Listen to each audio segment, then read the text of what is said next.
tanyakan ke Pak Tongam. Pak Tongam, tadi di awal Anda mengatakan kalau misalkan kebanyakan nih server dari binary option ini dari luar negeri. Nah, sebetulnya ada nggak sih Pak langkah-langkah mungkin dari dalam negeri untuk bekerja sama dengan pihak-pihak luar untuk memberantas modus-modus yang sering kali terjadi yang menjerat masyarakat Indonesia nih Pak Tongam?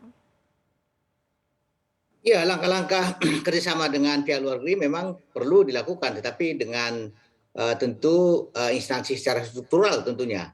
Dari Satgas Waspada Investasi mengutamakan sebenarnya adalah bagaimana kita melakukan pemberantasan dalam negeri dan juga melakukan edukasi kepada masyarakat. Kami yakin ya, ini kan karena masih ada pasarnya di Indonesia. Pasarnya ini bisa kita lihat juga tidak semua masyarakat kita yang memang tidak mengetahui bahwa ini adalah tindakan-tindakan yang ilegal. Bahkan ada juga yang sudah mengetahui bahwa sebenarnya ini ada perjudian dan ingin untung-untungan di sana. Oleh karena itu kami sangat mengharapkan juga ya bagi masyarakat kita yang memang tidak memahami, kita edukasi kepada mereka agar jangan terjebak di sana. Karena bagaimanapun juga dengan sistem binary option ini tidak mungkin bandarnya kalah. Dia investor atau peserta dari masyarakat kita pasti akan dirugikan. Mungkin pertama-tama dia bisa untung dulu, tetapi lama-lama karena semakin banyak uang yang dipertaruhkan ya bisa semakin banyak kerugiannya. Nah, oleh Oke. karena itulah kita mengharap juga bagi afiliator ya dan influencer, kami sangat melarang ya influencer atau afiliator yang mempromosikan kegiatan-kegiatan pialang atau broker dari luar negeri, ini kegiatan yang melanggar ketentuan. Oleh karena itu kami meminta mereka supaya tidak melakukan promosi atau menghentikan kegiatan ini dan menghapus konten-kontennya di media sosialnya. Oke, sudah ditindak tegas, dilarang ya Pak terkait dengan pengaruhi terutamanya bagi afiliator dan juga influencer.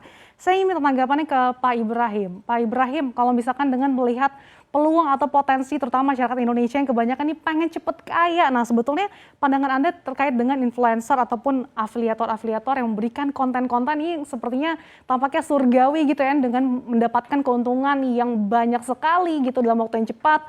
Sebetulnya seperti apa sih pandangan Anda terkait mereka ini? Ya, untuk masalah influencer ya, influencer ini dalam memberikan satu edukasi, sepertinya influencer ini tidak mengetahui secara pasti ya tentang perdagangan di bursa berjangka. Ya, kita tahu bahwa ada namanya jadi dokumen pemberitahuan adanya resiko. Nah, bagaimana seharusnya seorang influencer itu memberikan manajemen resiko ya terhadap masyarakat, bahwa di situ itu bagaimana caranya menjelaskan bahwa bisnis valuta asing ini sangat high risk high return. Ya, bisa saja untung, bisa saja rugi. Nah, ini yang seharusnya terus ditekankan oleh influencer. Nah, pada kenyataannya influencer ini mereka tidak pernah menguasai. Tidak pernah menguasai dalam bidang bursa berjangka. Sehingga apa? Wajar kalau seandainya influencer-influencer tersebut hanya memberikan kepastian keuntungan. Nah, sedangkan masyarakat Indonesia saat ini dalam kondisi COVID-19, mereka itu hanya ada dalam pikirannya cuma satu. Bagaimana saya mempunyai uang ya 10 juta kemudian berubah menjadi 20 juta. Nah, inilah yang terjadi sehingga apa? Influencer-influencer ini hanya memberikan satu keuntungan-keuntungan yang masif ya. Artinya apa? Hanya surgawi saja yang mereka utarakan. Ini kesalahan terbesar bagi influencer. Sehingga apa? Sangat wajar lah kalau seandainya pada saat terjadi kerugian yang cukup besar, influencer ini kena getahnya. Itu Mbak Sasa. Oh, oke, jadi sebenarnya mereka juga tidak tahu ya manajemen resikonya seperti apa. Nah, saya ingin tanggapan nih ke Pak Wisnu. Pak Wisnu, yang sedang ramai belakangan ini yang seru juga ketika misalkan para afiliator ataupun influencer dipanggil, merekanya pada kompak nih masuk rumah sakit nih Pak. Tanggapannya seperti apa Pak Wisnu? Ya, jadi saya sih sepakat dengan Pak Ibrahim ya. Tadi sampaikan tidak tahu secara keseluruhan. Namun yang kami dapat dalam pemeriksaan para saksi dan ahli, para influencer tersebut menerima sebagian keuntungan dari hasil yang Berapa dilakukan persen dari tuh Pak hasil keuntungan yang kegiatan didapatkan dari mendapatkan member lain? antara 20-30% dari hasil kegiatan binary option tadi.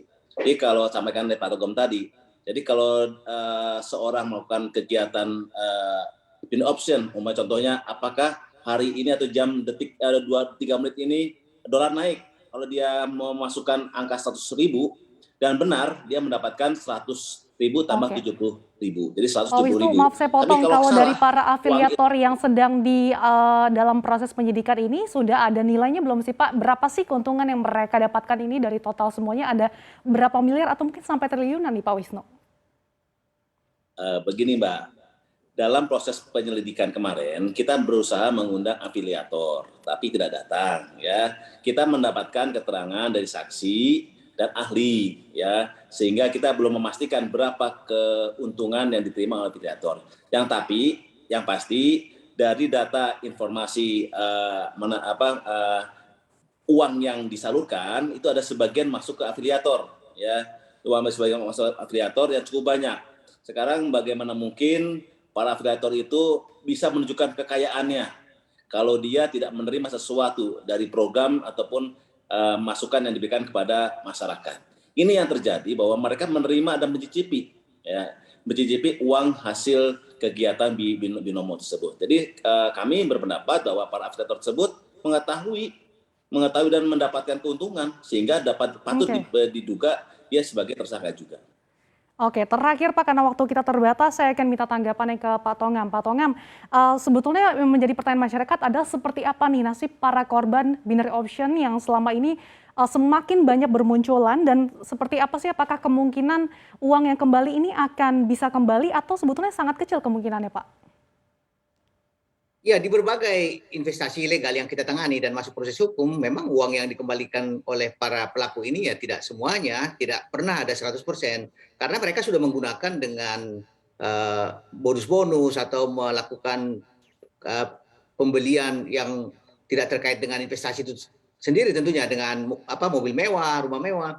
Nah, ini menjadi perhatian kita juga, bahwa sebenarnya influencer ini menikmati hasil itu dengan kesengajaan. Tentunya dia tahu dan dia kontrak dengan afiliator itu, mereka itu bisa saja mendapatkan keuntungan berdasarkan keuntungan yang dilakukan oleh para broker ini, ada persentase tertentu, atau mereka bisa juga melakukan referral, sistem referral tadi, bahwa setiap orang yang open position mereka mendapatkan contohnya $10. Nah, ini dari sini sebenarnya mereka sudah menduga bahwa ini kegiatan-kegiatan yang berujung pada kerugian masyarakat dengan adanya sistem-sistem bonus seperti ini. Bahkan ada yang mendapatkan bulanan dari para afiliator ini. Nah, ini. Jadi kami sangat menghimbau masyarakat, ya, edukasi ke masyarakat sangat penting bagi kita agar mereka memahami dulu trading. Jadi jangan sampai tidak melakukan trading tanpa mengetahui bagaimana mekanisme trading itu, bahwa di trading itu pasti ada risiko. Risiko bisa rugi dan bisa untung. Jadi tidak ada sesuatu keuntungan yang pasti di sana.